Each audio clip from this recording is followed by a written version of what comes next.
Assalamualaikum warahmatullahi wabarakatuh. Kami dari kelompok 6 akan mempresentasikan seminar proposal yang berjudul Rancang Bangun Sistem E-Voting Terintegrasi untuk Meningkatkan Efektivitas dan Transparansi Pemilu Raya Universitas Muria Kudus. Sebelum masuk ke penjelasan, perkenalkan anggota kelompok kami. Yang pertama, Aulia Hebi Salma dengan NIM 2023-53018. Yang kedua, Alia Azelva dengan NIM 2023-53044. Dan yang terakhir, Nafa Azhira dengan NIM 2023-53052. Pendahuluan, di sini terdapat latar belakang masalah, rumusan masalah, batasan masalah, dan tujuan. Latar belakang masalah. Perkembangan teknologi yang besar telah membawa banyak kemudahan dalam kehidupan sehari-hari, termasuk dalam proses demokrasi seperti pemilihan umum. Salah satu inovasi terbaru adalah aplikasi e-voting, yaitu sistem pemungutan suara secara elektronik yang memungkinkan pemilih memberikan suara secara digital dan langsung diproses otomatis oleh sistem. Aplikasi ini membuat proses pemilihan menjadi lebih praktis, efisien, dan transparan, baik dalam tahap kampanye maupun pencoblosan. Sebelum adanya e-voting, proses pemilihan dilakukan secara manual yang membutuhkan banyak waktu, tempat, dan biaya. Surat suara berbahan kertas mudah rusak atau hilang, dan rekapitulasi suara secara manual bisa menimbulkan kecurangan, terutama jika tidak ada saksi dari semua calon saat perhitungan. Selain itu, hasil penghitungan suara seringkali tidak disampaikan secara terbuka. Aplikasi e-voting hadir sebagai solusi karena seluruh prosesnya bisa berjalan cepat dan otomatis. Suara pemilih langsung dihitung oleh sistem tanpa campur tangan manusia, sehingga lebih akurat dan adil. Data pemilih pun lebih terjamin keasliannya karena terhubung langsung dengan sistem informasi akademik dan diawasi oleh pihak kemahasiswaan. Selain untuk memilih, aplikasi ini juga menyediakan informasi tentang pasangan calon, kampanye, rekap suara, dan jadwal kegiatan. Namun, sistem e-voting yang ada saat ini masih memiliki kekurangan, seperti proses input data pemilih yang masih dilakukan manual. Hal ini membuat ukuran database menjadi besar dan sistem menjadi lambat jika jumlah pemilih sangat banyak. Untuk mengatasi hal tersebut, sistem e-voting yang akan dikembangkan akan menggunakan metode electoral vote, yaitu perhitungan suara berdasarkan daerah pemilihan. Selain itu, teknologi RESTful API akan digunakan agar pengelolaan data antar database bisa dilakukan otomatis secara host to host. Dengan cara ini, kapasitas database bisa tetap optimal dan kinerja aplikasi menjadi lebih efisien. Berdasarkan latar belakang tersebut, penulis menyusun skripsi berjudul Rancang Bangun Sistem E-Voting Terintegrasi untuk Meningkatkan Efektivitas dan Transparansi Pemilu Raya Universitas Muria Kudus. Rumusan masalah.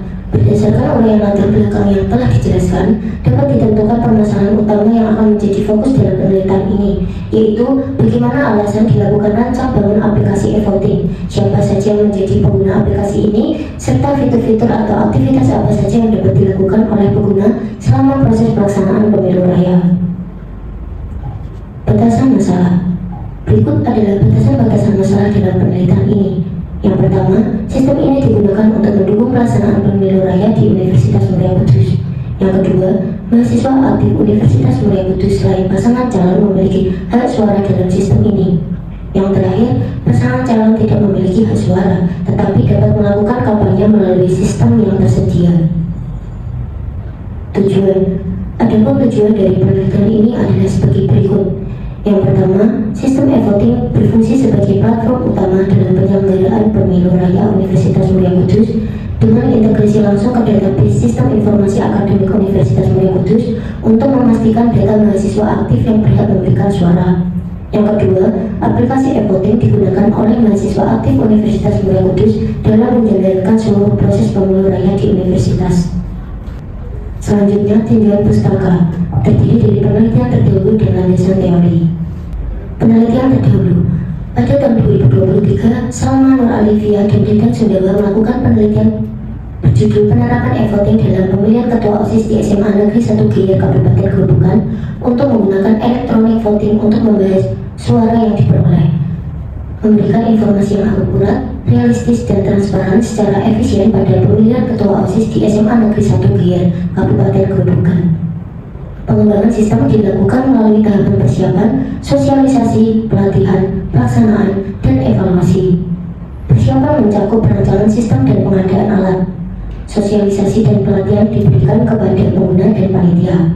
Hasilnya, sistem e-voting mempercepat penghitungan suara dan meningkatkan partisipasi serta kepercayaan terhadap proses pemilihan. Pada tahun 2021, Estu Sindingrum melakukan penelitian yang berjudul Rancang Bangun Aplikasi E-Voting dengan Fitur Video sebagai Media Pengenalan Calon Kandidat Ketua Organisasi Fakultas Teknik UHMK atau Tekvot untuk pengembangan layanan pemilu menggunakan sistem pemungutan suara elektronik berbasis teknologi smartphone berbasis Android yang masih belum matang dari segi tampilan, informasi, dan fungsi. Metode pengembangan sistem merupakan metode waterfall di mana fungsi ditambahkan untuk memaksimalkan fungsionalitas sistem. Selain itu, pengujian sistem dilakukan untuk meningkatkan kesesuaian aplikasi yang digunakan. Untuk selanjutnya akan dijelaskan oleh rekan saya, Happy. Pada tahun 2021, Mukhorobin melakukan penelitian berjudul Aplikasi E-Voting Pemilihan Ketua BEM di Institut Teknologi Bisnis AAS Indonesia berbasis web kepada mahasiswa ITB AAS, di mana pemilihan ketua BEM tidak mungkin dilakukan secara offline selama masa pandemi. Menghadapi permasalahan tersebut, dikembangkan aplikasi elektronik voting untuk membantu dalam melaksanakan kegiatan. Pengembangan sistem menggunakan metode waterfall, perancangan menggunakan diagram konteks, hipo, relasi tabel, DAD, perancangan database, serta menggunakan bahasa PHP dan database MySQL. Pada bulan Januari 2022, Susmanto melakukan penelitian berjudul Perencanaan E-Voting Pemilihan Kepala Desa untuk Transformasi Informasi di Kecamatan Lueng, Batak, Kota Banda Aceh, di Desa Batoh, Kecamatan Lueng, Batak, Kota Banda Aceh, untuk membentuk pemerintah desa yang berintegritas dan transparan dalam menyelenggarakan pemilihan kepala desa. Mengingat tingkat volatilitas keadaan emosi masyarakat dan masih adanya permasalahan yang dihadapi di daerah ini mengenai penetapan pemenang pemilihan wali kota, hal ini dapat menimbulkan konflik antar masyarakat. Untuk menghindari kecurangan, lahirlah ide untuk menggunakan sistem pemungutan suara elektronik berbasis web untuk mengubah stigma buruk menjadi lebih baik dan menciptakan penyelenggaraan pemilu yang efisien dan transparan. Pada bulan September 2022, Leonard Peter Kelu melakukan penelitian berjudul E-Voting Pemilihan Ketua BEM Universitas Timur berbasis mobile menggunakan metode waterfall di Universitas Timur mengenai pelaksanaan pemilihan ketua BEM secara manual bagi mahasiswa kurang menarik. Untuk alasan ini, perlu untuk memperkenalkan sistem pemungutan suara elektronik untuk beralih dari pemungutan suara manual ke pemungutan suara elektronik menggunakan metode air terjun sebagai metode untuk pengembangan sistem. Landasan teori yang pertama, e-voting. Pemungutan suara adalah kegiatan penyaluran suara untuk melakukan pemilihan dan berbagai kepentingan harus diperhatikan, terutama yang berkaitan dengan proses perilaku, aturan, kandidat, dan pemilih. E-voting merupakan media yang digunakan dalam proses pemilu yang menggunakan media elektronik baik untuk pemilu maupun rangkuman suara. Semua informasi dan proses dalam sistem pemungutan suara elektronik ditangani secara otomatis dan digital. Pemungutan suara elektronik menjadi lebih lazim di media pemungutan suara, baik menggunakan sistem komputer yang masih dalam pengembangan maupun smartphone. Oleh karena itu, dapat kita simpulkan bahwa elektronik e-voting adalah semua media elektronik di mana kegiatan pemilihan kandidat secara demokratis dilakukan dan semua proses secara elektronik dilakukan oleh sistem. Yang kedua, pemilu umum. Pemilu umum atau pemilu adalah instrumen kedaulatan rakyat atas hak untuk memberikan suaranya dalam pemilihan perwakilan dalam kaitannya dengan pembentukan pemerintah yang demokratis berdasarkan Pancasila dan Undang-Undang Dasar Negara Republik Indonesia tahun 1945 tentang peraturan perundang-undangan yang berlaku, penyelenggaraan pemilihan umum yang bertujuan untuk memilih presiden dan wakil presiden, kepala daerah dan wakil daerah, anggota DPR, DPD, dan DPRD. Yang ketiga, hypertext processor. PHP yang dahulu bernama Personal Homepage dan kini dikenal sebagai PHP, Hypertext Processor, merupakan bahasa pemrograman yang dibangun secara bersama-sama oleh para pengembang dari berbagai belahan dunia dan dalam lingkup pengembangan open source. PHP berfungsi untuk membangun situs web yang bersifat dinamis. Meskipun juga dapat dimanfaatkan untuk pengembangan berbagai jenis aplikasi lainnya, skrip PHP harus diproses terlebih dahulu oleh web server. Kemudian hasilnya disajikan dalam bentuk halaman web di browser. Skrip PHP dapat disisipkan dalam kode HTML dan biasanya ditulis dengan tag pembuka PHP dan diakhiri dengan tanda tanya. PHP juga mendukung proses basis data seperti MySQL, Oracle, atau Microsoft Access. PHP dikenal sebagai bahasa pemrograman server-side scripting karena proses eksekusi dilakukan di sisi server. Yang keempat, MySQL. MySQL adalah sistem manajemen basis data yang berfungsi sebagai server database, mampu menangani permintaan data dengan cepat dan memungkinkan banyak pengguna mengakses secara bersamaan. Sistem ini menggunakan struktur query language atau SQL sebagai standar untuk mengelola dan mengambil data secara efisien. MySQL adalah perangkat lunak sistem manajemen basis data relasional yang didistribusikan secara gratis di bawah lisensi publik umum untuk digunakan siapa saja. Yang kelima adalah RESTful API. Representasi state transfer adalah sebuah arsitektur yang menggunakan prinsip-prinsip tertentu agar web service dapat dikatakan sesuai dengan standar RESTful API. Prinsip-prinsip tersebut meliputi berbasis client server, stateless, cacheable, uniform interface, layout system, dan code on demand. Mekanisme RESTful API biasanya menggunakan format JSON atau JavaScript Object Notation untuk pertukaran data dan berkomunikasi melalui protokol HTTP atau Hypertext Transfer Protocol. Kesimpulannya, RESTful API adalah solusi yang efektif untuk mengembangkan aplikasi web yang memerlukan integrasi dengan sistem lain, namun penting untuk mempertimbangkan beberapa kelemahan yang dapat terjadi seperti keamanan dan performa saat menghadapi permintaan dalam jumlah besar. Yang keenam, waterfall. Metode waterfall adalah metode pengembangan sistem yang terstruktur dan berurutan. Jadi yang dikenal sebagai metode sekuensial linear. Prosedur ini dilakukan secara serial atau linear dan harus dilakukan sebelum melanjutkan ke langkah berikutnya.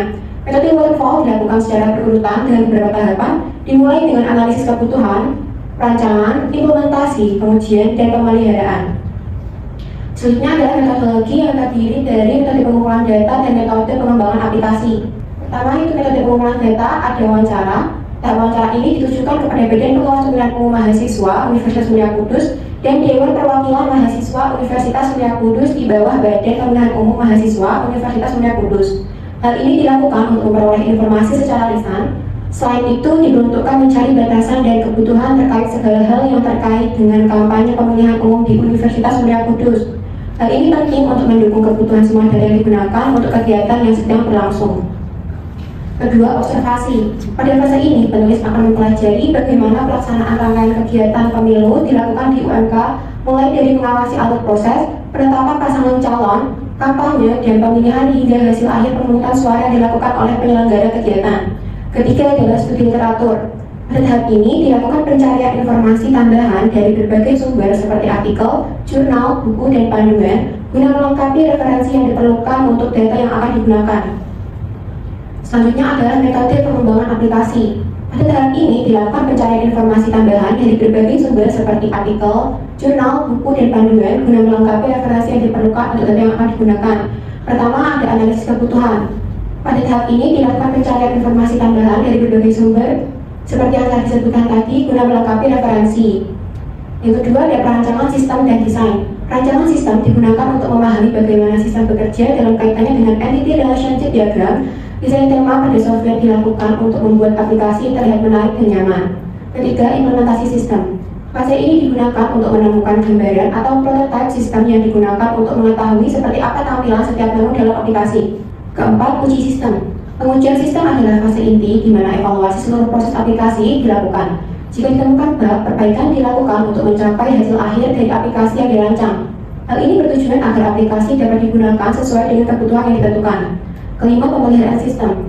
Ini adalah tahap di mana sistem yang digunakan dapat menghindari kerusakan yang disebabkan oleh beberapa faktor untuk menjaga aplikasi tetap aman dan tidak mengganggu pengguna saat digunakan. Selanjutnya adalah kerangka pikiran.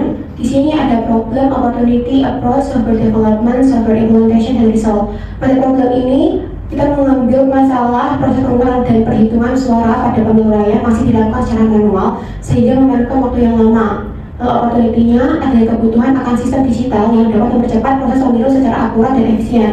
Approach-nya adalah membangun sistem e-voting berbasis web yang terintegrasi dengan database akademik UMK dan mendukung prinsip luber jurdil. Selanjutnya ada software development. Pada metode RPA itu menggunakan waterfall, metode pelancaran menggunakan UML, software menggunakan VS Code dan Google Chrome, coding menggunakan PHP, database menggunakan MySQL, dan integrasi menggunakan RESTful API untuk mengkoneksi data akademik. Pada software implementation, itu ada unit pelaksana pemilu raya UMK yang terdiri dari KPUM, Panwaslu, dan DPR. Lalu resultnya adalah sistem e-voting berbasis web yang terintegrasi, efektif, dan transparan untuk pelaksanaan pemilu raya UMK. Di sini ada jadwal kegiatan yang dimulai dari perencanaan, analisis, perancangan sistem, implementasi, pengujian sistem, dan penulisan laporan akhir. Dari Oktober minggu pertama sampai kedua itu dilakukan perancangan, lalu bulan ketiga dan keempat dilakukan analisis. Bulan November hingga Desember itu dilakukan perancangan sistem. Pada minggu kedua sampai ke 4 Desember dilanjutkan pada minggu pertama sampai minggu kedua Januari dilakukan implementasi. Lalu pada minggu kedua hingga Februari minggu kedua itu dilakukan pengujian sistem. Dan terakhir pada bulan Februari minggu kedua hingga Maret minggu keempat dilakukan penulisan laporan akhir. Jadi kesimpulannya, pemilihan umum di UMK merupakan wujud nyata demokrasi untuk memilih pemimpin baru yang kini didukung oleh inovasi sistem e-voting. Sistem ini memberikan efisiensi dalam biaya, tenaga, dan waktu karena perhitungan suara dilakukan secara otomatis dan transparan, sesuai dengan asas langsung, umum, bebas, rahasia, jujur, dan adil, serta mencegah kecurangan. Selain sebagai media pemungutan suara, sistem ini juga menjadi platform kampanye bagi pasangan calon yang lolos verifikasi dengan keamanan tinggi dan tanpa intervensi pihak lain. Dan pemilih yang merupakan mahasiswa aktif terintegrasi langsung melalui koneksi host to host dengan sistem informasi akademik sehingga menjamin keakuratan dan transparansi. Sistem ini juga menghilangkan kebutuhan pencatatan manual dan dapat digunakan di tingkat fakultas sesuai kebutuhan. Sekian presentasi dari kami. Terima kasih. Wassalamualaikum warahmatullahi wabarakatuh.